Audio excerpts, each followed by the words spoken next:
同志们，同志们，我们都在轰轰烈烈的站起来，站起来。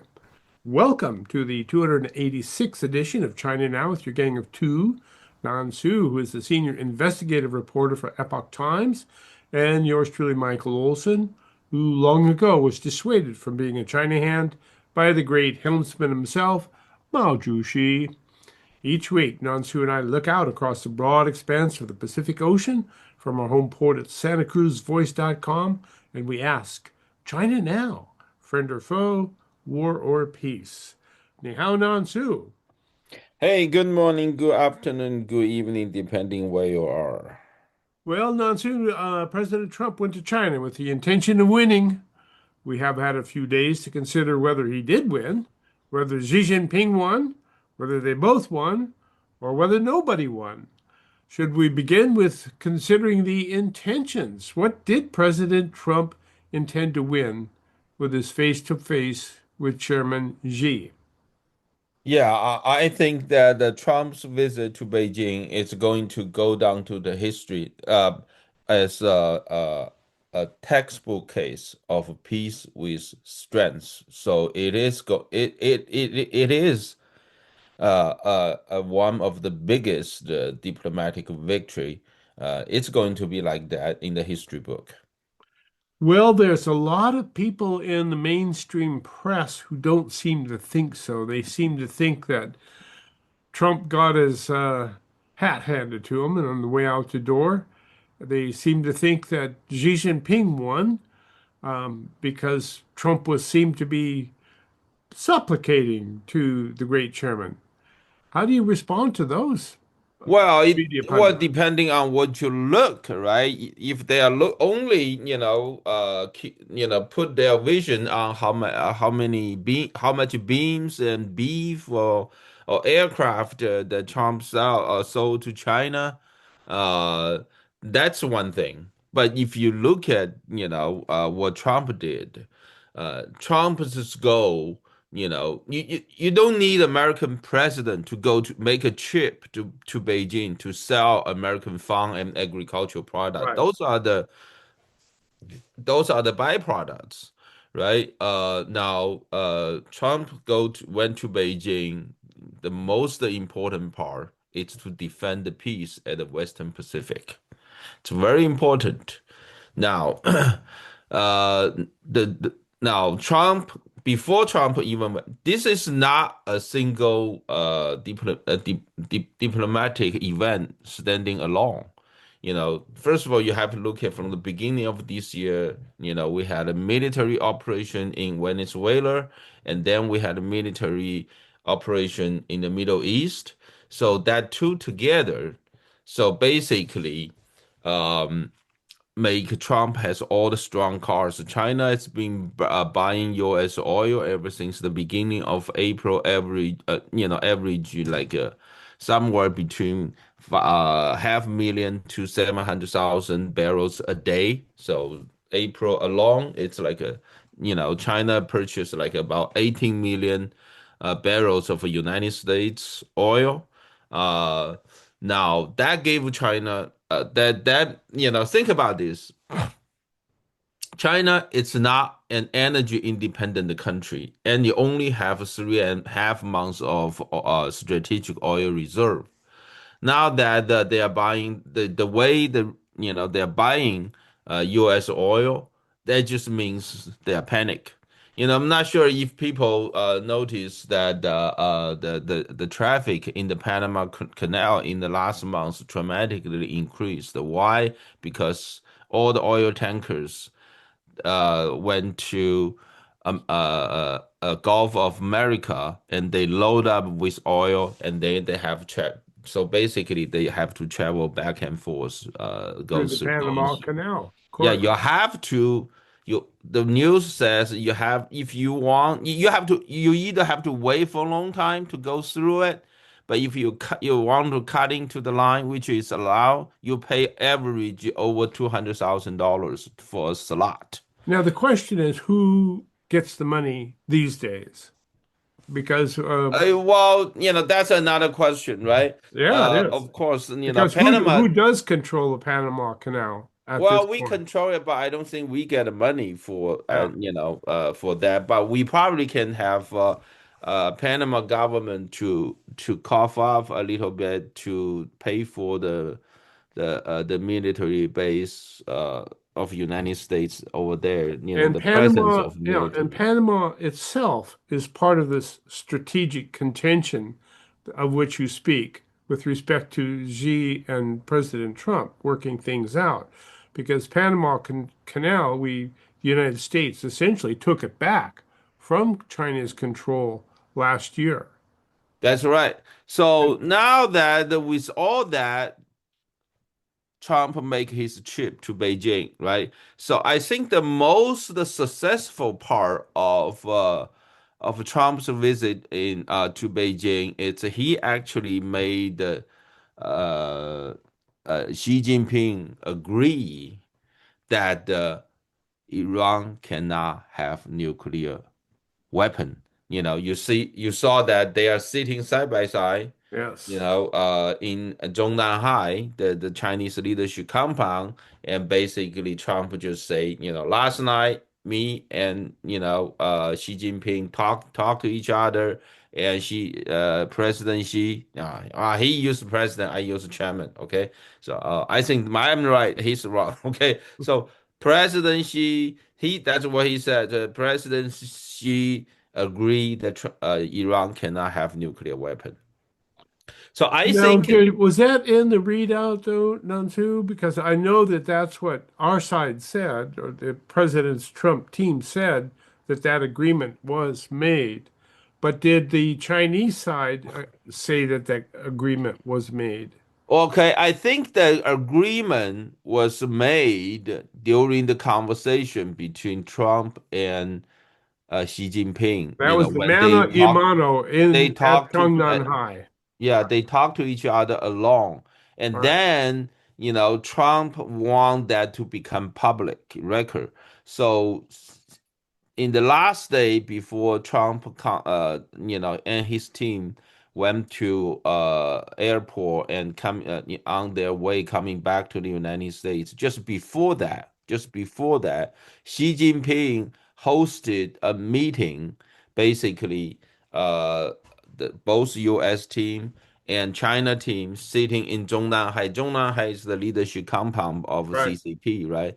So it's interesting that how the meeting was set up. Basically, the meeting they provide a stay lunch, okay, a lunch that will host a small circle of leadership about all these business leaders that went with President Trump to Beijing. They have to go out to find the lunch for themselves. That's how you saw that Jensen Huang went to this Eating Beijing street and he food. was Okay. eating the Beijing noodle, right? Yeah. So now, For those people who don't know what we're referring to, there was some great video of Jensen Huang, who is the CEO of NVIDIA, which everybody loves NVIDIA these days because everybody loves AI. So there's Huang out on the streets of Beijing eating street food.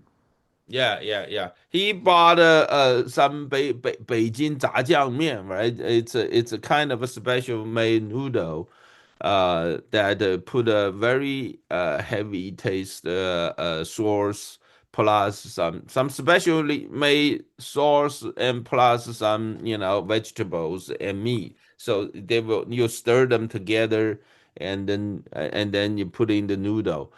So he was there standing, on the side of a street, and then, he was eating that kind of a noodle. So that was a great picture. And then he was trying other things. Some of them he likes, some of them he doesn't like. Show on his face, okay? Yeah. There was some food, some like a Beijing local flavor soybean sauce, I think something, soy milk that he didn't like. There you go. Well, the upshot of this is that here's one of the top tech leaders in the United States, in the world, who went to China with President Trump, along with 49 other monkey mucks. And lo and behold, they're out on the street eating street food while Trump and Xi are in Shanghai having a face-to-face conversation. And you say that that face-to-face conversation, when just the two of them were there and their interpreters, was when Trump got the agreement that No, Iran. no, it was no. Oh, okay. Trump and Xi had a private conversation the night before. Night before. Okay. And then, before this meeting, just meaning, before they send all these business executives off Zhongnanhai and have them go out to find their own lunch. Now, before that, the two entire teams, including the business leaders and Chinese negotiation team, they had a big group meeting.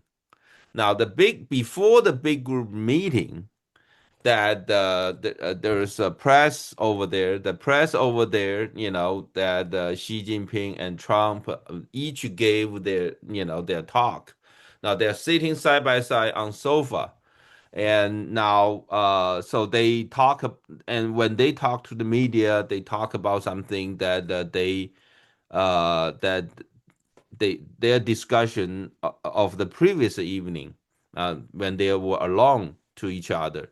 So Trump basically said President Xi agreed that Iran cannot have nuclear weapon, and Xi Jinping just sitting right next to it. He didn't say anything. So I think that she didn't public. You see, she is afraid of admitting admit that what he said to Trump, and Trump want to make it as a record. So Yes. so because So, he knows she is not going to put this part of the conversation into their state media right. So summary Trump of did it what happened. himself. Yeah. So Trump want to make that as a public record in front of just sitting right next to Xi Jinping and in front of the international media. He want that make that as a public record. So that's what happened. Now, think about I think this is the biggest victory. Why? Because all everyone, the entire world knows that Beijing is the biggest supporter of an Iranian Iran. regime. Yeah. Now, And all of its proxy armies, that's like right. Hezbollah, Hamas, the Houthis, all of them. So, And the way that China has been crazily buying U.S. oil, and also they admit that Iran cannot have nuclear weapon. Basically, in the eyes of all the followers of Beijing around the world, all these terrorist group, what they are seeing is Beijing abandoned Iran because they want American oil. Okay. ah, so this is a tremendous loss of face for Xi Jinping and the Chinese Communist Party, if Now what you that say is that's true. that's the only part of it. Now I think uh, on the surface, you see every media they only talk about what. None of them mentioned American oil, but actually, Xi Jinping wanted more American oil, right? It was confirmed during the conversation. Xi Jinping proposed to buy more American energy, right? And now, and Trump said he even want to sell more coal to China. I'm not sure he got it because I think China is going to increase their coal import from Australia. probably from Russia. Oh, So okay. so that's what when Putin visited Beijing, they talk about. Now, but most important thing is we are start seeing, and in the last what in last week happened, and also the next week is coming. Xi Jinping is going to visit North Korea. in the last couple weeks and until next week, I'm not sure you noticed that the Japanese Prime Minister also visited South Korea, and they too had a summit last week. Now, what's happening right now unfold to the entire world? It's Trump's energy policy, and it's right now entirely reshaped the geopolitical map in the whole world. Now you see, so now China is buying the oil from the United States. China cannot get more oil from Russia, that's for sure. China every day Is that because of the limitations of the pipeline it's just the from Russia? limitations of total production. Yeah, Russia make 10.6 million barrels a day. That's their total production. And China import every day 11.6 million barrels. So, even Russia don't consume any 1 barrels of oil. They gave all their entire production to China. It's not even enough for China. right. Now, uh, China can get a little more oil probably from Kazakhstan, but Kazakhstan's total oil production is only 2 million barrels a day. So together, Russia plus Kazakhstan is 12.6 million barrels a day, and China imports 11.6 millions a day. So they just don't have enough oil there. Now,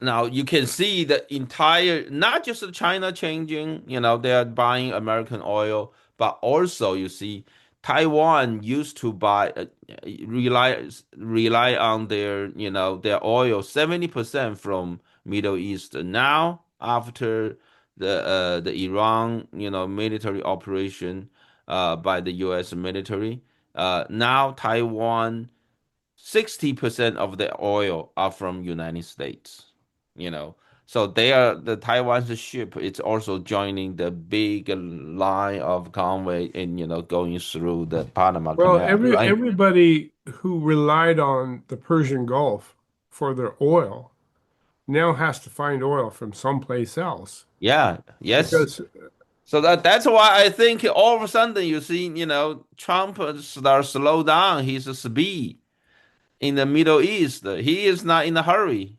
Uh, however, don't you think that in a very interesting twist of fate that the that Iran now has the Democrat Party on its side with respect to the coming midterm elections. If Trump fails in Iran, the Democrats probably going to win the midterm elections. Well, I don't think Trump actually, you saw his media interview. He said he doesn't care about the midterm elections. So, I'm not sure how many Republican probably going to lose the control in the House. I'm not sure there what the Senate is going to play out. But basically, I don't think Trump is going to. Uh, he's willing to So for the damn the purpose torpedo. of a winning midterm election to So lose the war. I so don't think that's what he's going to do. he's really damn the torpedoes, full speed ahead. So anyway, I don't know how the things is going to play out, but I think Trump is not in a hurry. So that's why he's just keep dragging things because the longer, the situation, current situation, the blockade and of the Persian Gulf actually, the longer it drags, the geopolitical map are totally changed because now that Europe they need oil from United States, and we don't have enough oil for sure. So the result, there's more and more country that say goodbye to this global economy era. The world become more and more polarized. Now, that's why we've been seeing, because China it benefit the most from those global economy era. Yes. Now, From the New World Order, absolutely. They right? became the manufacturers to the world. So they bought raw materials from elsewhere, manufactured them into finished goods, sold them as value-added products to the world, made all the money, and built its world that way.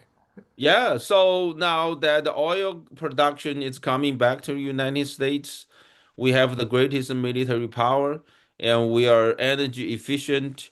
And then the GC countries, all these GC nations except Iran, they all, heavily rely on security. They become the important allies. They become the more important allies than the European countries quite frankly. So, because the energy. So, now that so this is redrawing the entire geopolitical map around the world.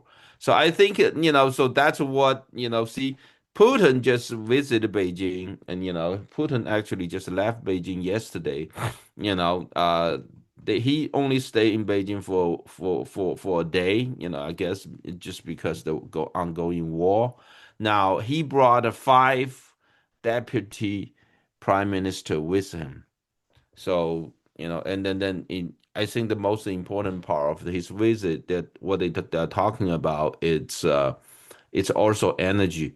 Now, but however, they did not make any. They made a lot of agreements, but no contract signed. I think they are still trying to figure out what's happening. A lot of countries all around the world right now are trying to figure out what is happening. They are still digesting now, digesting this the redraw of the geopolitical landscape right now, because it used to be, you based on geographically where you are, but all of a sudden now it's not only by that. It's going to be a lot of things are going to be decided not because where you are, but decided where you get your energy. Where you get your energy. It's amazing if you think about it, Nansu, because for the past couple of decades, we've been focusing elsewhere, away from oil, as if we didn't need the dirty, dark stuff. But lo and behold, here we are in the Great Reset, as it were, and all of a sudden, it's all about oil. And fortunately, we had this great shale boom. We've learned how to squeeze the oil out of the rocks, and now we're the world's leading producer of oil. And right next door in Canada, we have a lot of oil, and in Mexico, and we have Venezuela. So we're now dealing from with a hand that has some pretty high cards in it. And Beijing and China and Xi Jinping don't have those cards. That's right. So that's very important. I think, the way that Xi Jinping talked to our president, say that, Taiwan, it's in the core interest of the CCP.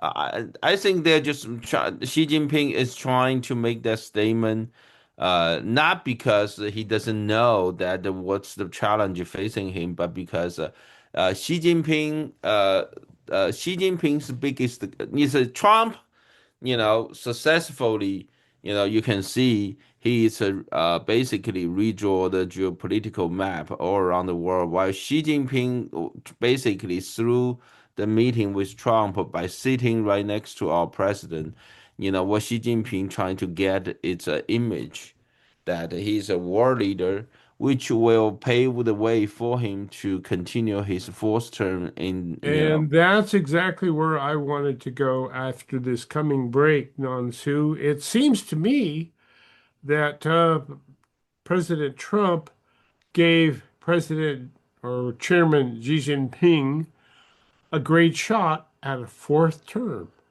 by going to Beijing. We'll pick that up when we come back, ladies and gentlemen. This is China Dow with Nansu Michael Olson, and you do stay tuned. Did President Trump give Xi Jinping his fourth term? Is that a possibility? Right back. It's time now to repair or replace your roof. Hi, folks. Warren Knox here of Knox Roofing. Well, we install leak-proof and fire-proof roofs. Roofs that look nice with a lot of choices of colors and styles. Gutters, skylights, insulation, and roof decks. We only install proven products with warranties unmatched by anybody. Financing is always available, and we have discounts for veterans and seniors. Do business with Knox Roofing, and you'll also receive a free Knox Garden Box. The number to call again is 831-461-0634. Thanks, folks. Attention investors. This is a simple commercial on the investment value of gold. Gold continues to make new highs. In good markets and in bad markets, you need to have your portfolio balanced with gold. Learn about owning physical gold or getting a gold-backed IRA. Make this simple call right now. 800-414-1657. 800-414-1657. That's 800-414-1657. Sponsored by Reagan Gold. It's high time to celebrate the opening of the new Hook Outlet Dispensary, 1129 Mission in Santa Cruz. Get in on the opening fun and really low prices on the Hook's unmatched selection of top-quality medical and recreational cannabis flower, vapes, drinks, gummies, and concentrates. The Hook Outlet is now the West Side's source for finest cannabis at the lowest prices. Get in on all the opening fun and low prices at the all-new Hook Outlet. HookOutlet.com for details and deals. Listen and be heard. You can support one of America's first local news and talk streaming radio stations. SantaCruzVoice.com. Your support will help build the Voice's streaming infrastructure and maintain the programming of its 34 local broadcasters. Your support will help build a radio station that represents Santa Cruz County and that you will be truly proud of. Please go to SantaCruzVoice.com and click support. Thank you.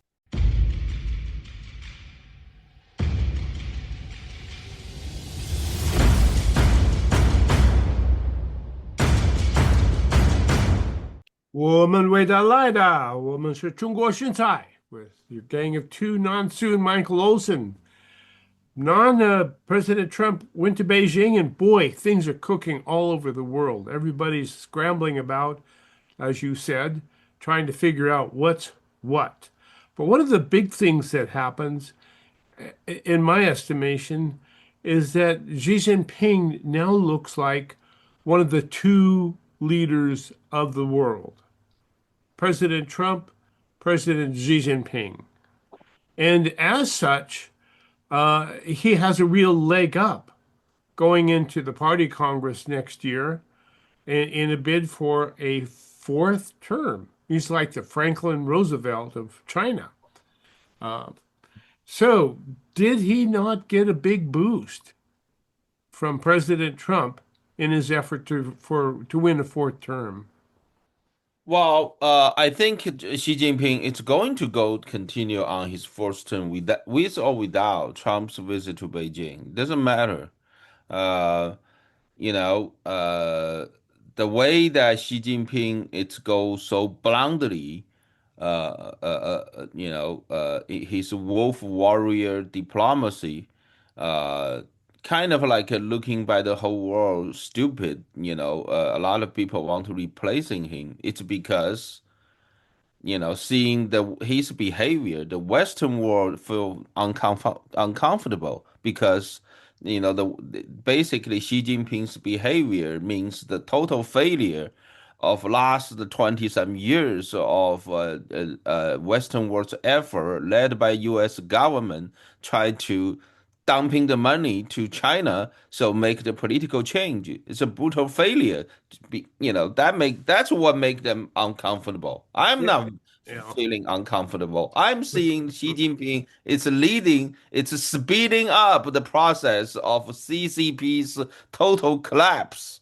So I think it's good that the Western world seeing the mistake they made by themselves because they have the pendulum, because of their wishful thinking of heavily investment in China will change the political system in China. It never worked in my mind. So eventually they realized that. So I think it doesn't matter if Xi Jinping is going, and in the matter of Well, fact, it only matters, I suspect, in terms of the people who are going to be attending the party congress. It gives them this visit gives them an incentive to say, okay, I'll overlook all of that catastrophe that he has caused and vote for him anyway. Otherwise, I'll probably get killed anyway, so I may as well vote for him. well, it does. See, that's what I mean. It doesn't matter if Trump goes there or not, right? Uh, because when they vote, they are all almost like always like a 99% or 100% support. Yeah, that So there doesn't you go. change a thing, right? But In however, it does make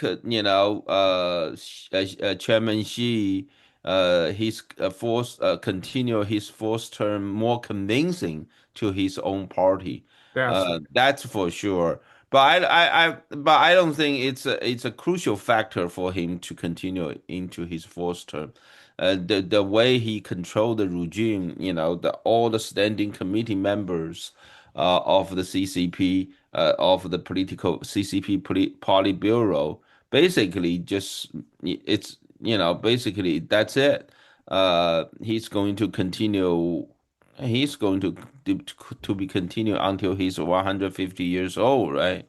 Um, and made possible, of course, by all of the army of body part donors that the CCP has at its hands. right. So, And um, we should throw in a pitch for Jan's book, which is called "Killed to Order." yeah, yeah. That's a new book written by senior editor of the Epoch Times, Ian Gallicat, Kill to Order. Basically, talk about the forced organ harvesting that's been taking place in China. And how is Xi Jinping supposed to live to 150 years old? Because he has an unlimited source of fresh new organs. Yeah, that's it. Uh, Now, um, So I think maybe he'll get that's a sixth or a seventh or an eighth or a tenth term in office. now, I don't think he's going to last that long. I think the China, we already seeing China's economy. It's been collapsing like free fall. But however, it's going still, we need to be patient, right? You just look at Cuba. How many years Cuba's economy stayed Yeah. in a bad economy, but this regime still going, keep going, right?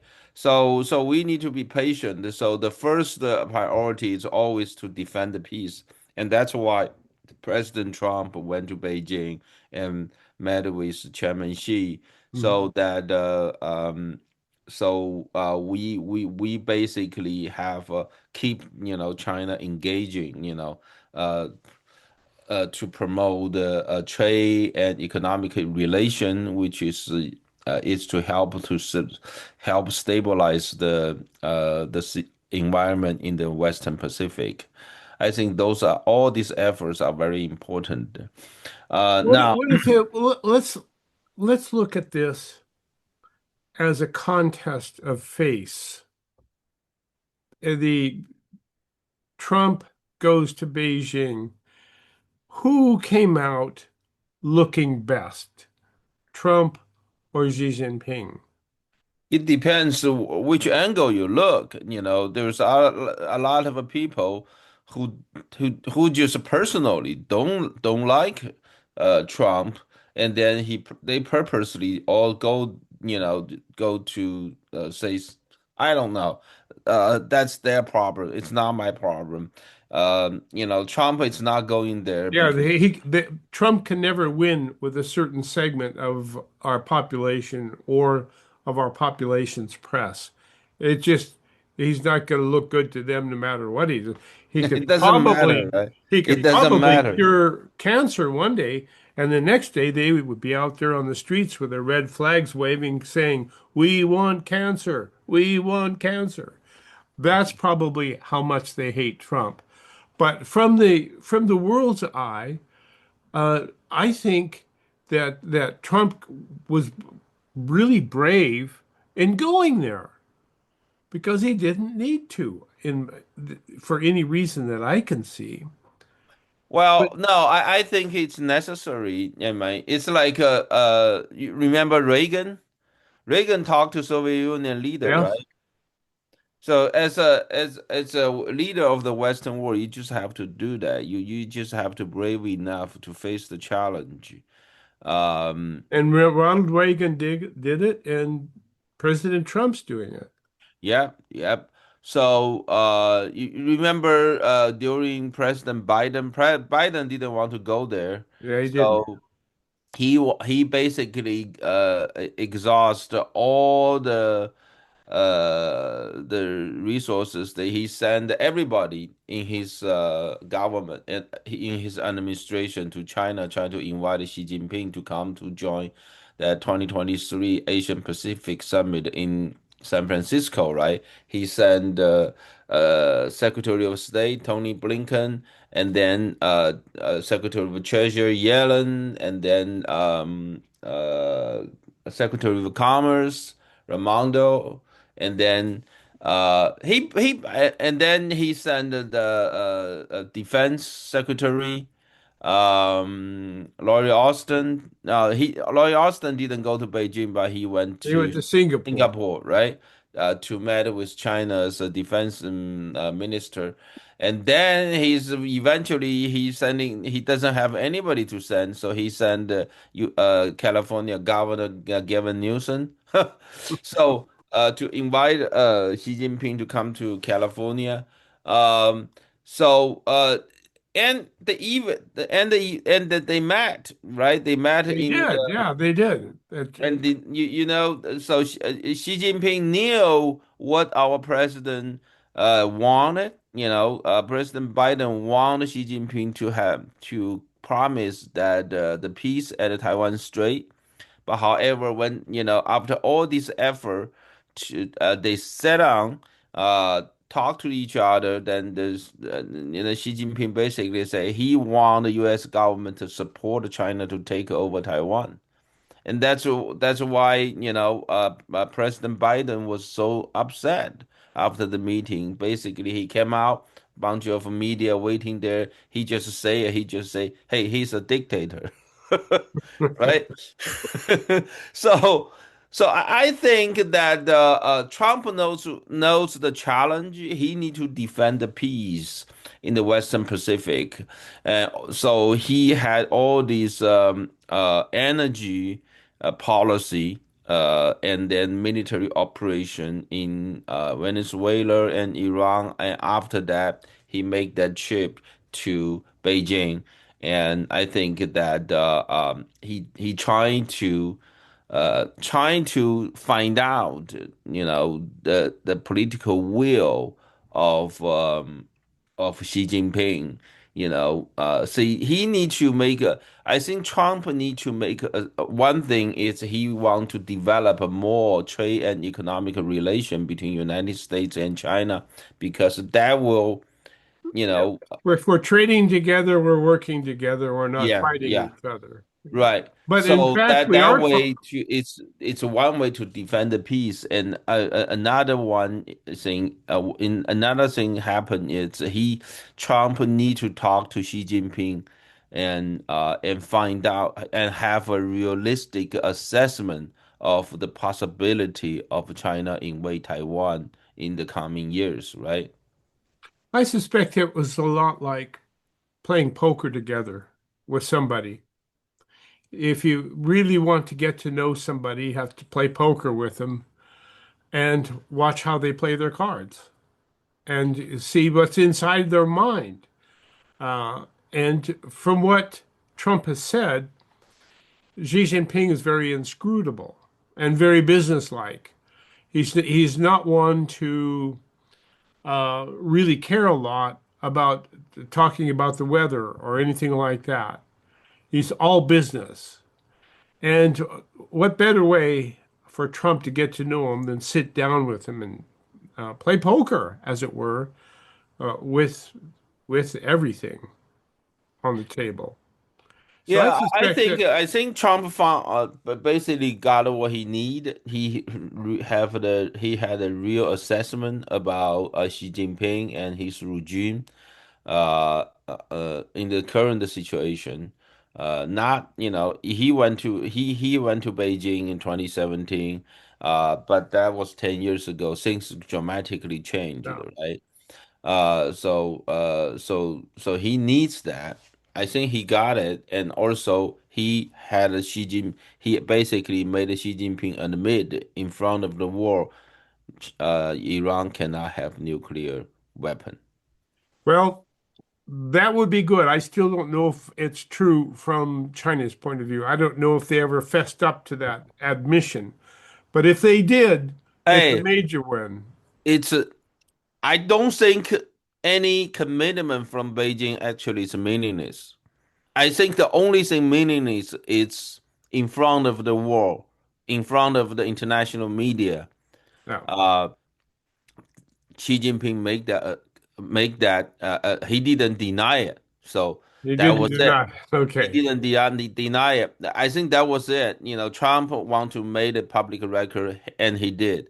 Because none of the promise that you receive from Chinese communist regime it worth much. Basically, it doesn't matter whatever they promise over the past a quarter century. How much they promised to the U.S. government, to the Western world, and also not just last quarter century and last 40 years.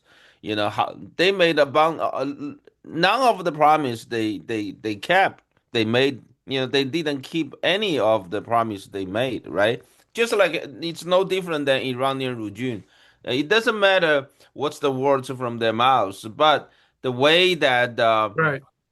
right? So the Right. way that at that moment, I think that moment is very important. But however, besides that, hey, peace with strength, peace depending on strength. It's how we build up ourselves. That's the key. And one of the big strengths that we have is a robust economy. And so I ask, what role did the 50 American CEOs play in going to Beijing with Trump? It wasn't really, in my estimation, for Xi Jinping, but rather to trot them out in front of the people of China and as a symbol of freedom. It's a true. I mean, all these business leaders going with Trump to Beijing, I think are very important. You see how popular, Jason Huang is among Chinese population, right? It went crazy, it went viral. He's standing on the street eating Beijing Eating new noodles. Beijing noodles. Yeah, exactly. Right. And also you saw that China's tech tycoon, what was his Lei Jun, that the I think he's one of the China's biggest the cell phone company CEO. He went to shake hands with Elon Musk and trying to do selfie with Elon Musk. Uh, and Elon Musk was making some sort of a face. He tried to close his eyes and do some kind of a face with it. So, so all that it really became viral, on the internet among Chinese population. Now One you think another about one, this, another biggie from our tech titans was Tim Cook, right, right, because right after he had his meetings, he and they Apple made a surprise announcement that the price of iPhones in China iPhone which 18. Yeah, yeah, iPhone went way down to what, 700 and some bucks, which completely pulled the rug out from under the entire domestic cell phone industry. Yeah, that was well, I think it's a sale event, right? It won't last forever. Uh, but however, you see that if Xi Jinping want to have a war in the Western Pacific, especially, it will lead to the war against the United States. He still need to mobilize the Chinese population. Yeah. That's the key. So people will start asking, why are we going to go to a war with the United States, right? So I think that's the biggest part that the Trump is very smart, and the way he brought all these business executive with him, I don't think he actually expecting a lot for the business and trade opportunities Nor because did the tech titans expect a lot either.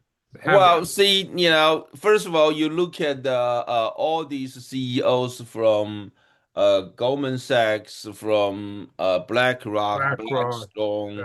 Yeah. They have been with business. They have been in business with China for so many years. They know, China has been in deflation for almost 2 years. And I who mean, wants to bet on a deflating nobody is economy? going to go there to make an investment. And the way it take American president, the leader of the free world, to go to Beijing, try to defend the peace means what? It means a lot of a geopolitical risk, that they are facing if they do choose to go to China to make investment, right? So I think that I don't think they're going to actually make huge investment in China. But however, it's a big show.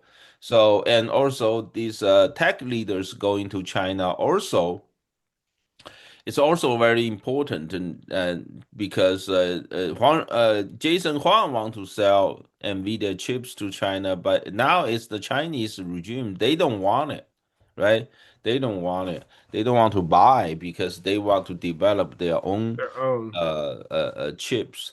So that's it. So basically, this is like it's a big show to the entire Chinese population in That's what I China. was, yeah, guessing. Yeah. And so it lets them know that there's a whole world out here and that all of these, all of this money would probably dry up in a nanosecond if Xi Jinping launches his attack on Taiwan. Yeah, I think that's the whole thing. You know, we have Trump has his big stick, which is energy, and then he also have a lot of carrots, and that's the business leaders, and that's how what this whole trip is about. It's really, of course, there's a lot of side products like selling beans and aircrafts and 200 aircrafts plus what else? NVIDIA chips and Beef so and on. Yeah. poultry, those things doesn't have to, you know, Trump doesn't have to make that trip for those things, right? But Scott Basin And and there really China's vice wasn't, premier, they can make arrangement without Trump. But yeah. the way that those things happen is just it's the byproduct and for Trump.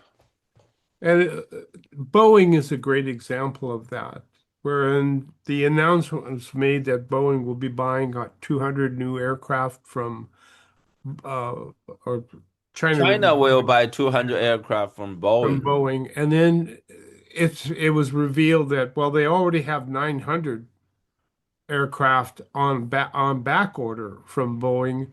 So, So so it doesn't it matter. doesn't matter. There's Yeah, it nothing really doesn't it there. doesn't really matter, right? It doesn't really matter if they buy 200 or 500. You only make a big news on Wall Street, maybe push the Dow Jones go up a little bit. And so I don't think it really matters. It's just a big show. So Well, and that was the essence of it, was it not, Nansu? That what this was a really big show. It It's was, but it makes something it's meaningful to the world and to the population in China to lower the possibility of a Chinese communist regime to start war. They really have to convince their people, their own people to go to war, right? Now and the worse their economy gets, the more likely it is they will need to go to war. That's right. So I think this is important. And then Trump also invite during the state dinner hosted by Xi Jinping. He also, make a invitation in front of the public, invite the Chairman Xi to come to United States to visit on September 24th, right? And to bring his wife. Yeah, yes. So they, so they, so he trying to do all that. Maybe when he comes, maybe they will set up another state visit next year.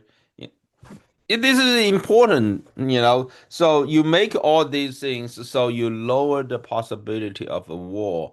I think the Western world and especially the United States as the leader of the Western world, we will need a lot of time, peace time, to catch up for what we have done wrong in the last 40 years 40, 50 years. yeah, especially The great era of panda love. that's right.